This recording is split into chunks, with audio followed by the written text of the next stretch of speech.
इसीलिए मैंने शुरू में कहा था कि जो कुछ मैं कह रहा हूं, यह कहना बहुत आसान है, मगर इसको अचीव करना बहुत मुश्किल है, इसलिए कि इसके लिए मेहनत और कोशिश करनी पड़ती है। इसके लिए बाकायदा एक मशक करनी पड़ती है। जैसे आप और मैं बॉडी बिल्डर बन सकते हैं, मगर उसके लिए हमें रोज जिम जाना पड़ेगा, उसके लिए हमें रोज अपनी खुराक का ख्याल रखना पड़ेगा, उसके लिए हमें जो गंद बला खाते हैं उसको उनसे जान छुड़ानी पड़ेगी। इसी तरीके से ये जो वे ऑफ लिविंग है जिसमें हम पास्ट के अंदर स्टक हो जाते हैं, इसके लिए भी हमें अपने थॉट प्रोसेस पर बहुत ज्यादा मेहनत करनी पड़ेगी।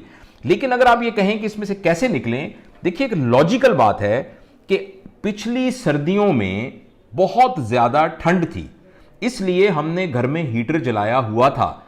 अब चूंकि बहुत ठंड थी और हमने हीटर जलाया हुआ था, तो लिहाजा अब गर्मियों में भी हम हीटर जलाएंगे। तो आप इस बात पर हंसेंगे, इस बात के ऊपर, क्योंकि वो जो ठंड थी वो तो गुजर गई।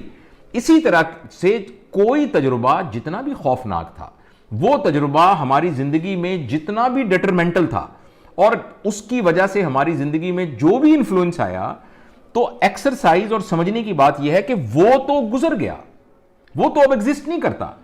आप दरिया के अंदर पैर लटका के बैठे हैं और आप कहते हैं कि मैं पिछले 2 साल से इस पानी में पैर लटका के बैठा हूं, मगर 2 साल पहले जो पानी था आपके पैरों के नीचे, वो वहां से गुजर के समंदर में जा चुका है। ये नया पानी है, ये वो पानी नहीं है। तो जिंदगी अपने बहाव के साथ एक जा रही है। हमारी जिंदगी के अंदर एक बहुत बड़ा मिसहैप हुआ, हमारी जिंदगी में इतना बड़ा मिसहैप हुआ कि उस मिसहैप ने हमारी जिंदगी का पूरा रुख तब्दील कर दिया। उसने हमें बहुत बड़ा फाइनेंशियल धचका पहुंचाया, इमोशनल धचका पहुंचाया, फिजिकल धचका पहुंचाया, लेकिन वो गुजर गया। और उसके साथ इंटेंगल होने से हमने अपने उस सफर को मुनक़ता कर दिया, और जो कुछ हम अपनी जिंदगी के साथ आइंदा की जिंदगी में कर सकते थे, उसकी अपॉर्चुनिटी भी हमने जाया कर दी। ये वो एक्सरसाइज है जो समझनी जरूरी है। जो आप बात कह रहे हैं, मैं ना सिर्फ आपकी बात से एग्री करता हूं, मगर मैं इस बात को बहुत अच्छे तरीके से समझ रहा हूं। और हम में से अक्सर लोगों का यह मसला है कि दूसरा आदमी जो बाहर बैठा है, वो उसके जज्बात और उसके ख्यालात को नहीं समझ सकता कि वो किस इमोशनल स्टेटस में गुजर रहा है। लेकिन एब्सोल्युटली स्पीकिंग, ये बात बहरहाल बिल्कुल दुरुस्त है कि जिंदगी कभी भी रुक नहीं जाती। जब हम एक माजी के वाक़े के साथ अपने आप को फंसाकर रोक लेते हैं, तो वो तमाम अपॉर्चुनिटीज जो जिंदगी हमें जिंदा रहने की वजह से प्रोवाइड करती है, वो अपॉर्चुनिटीज भी हमारे हाथ से निकल जाती हैं।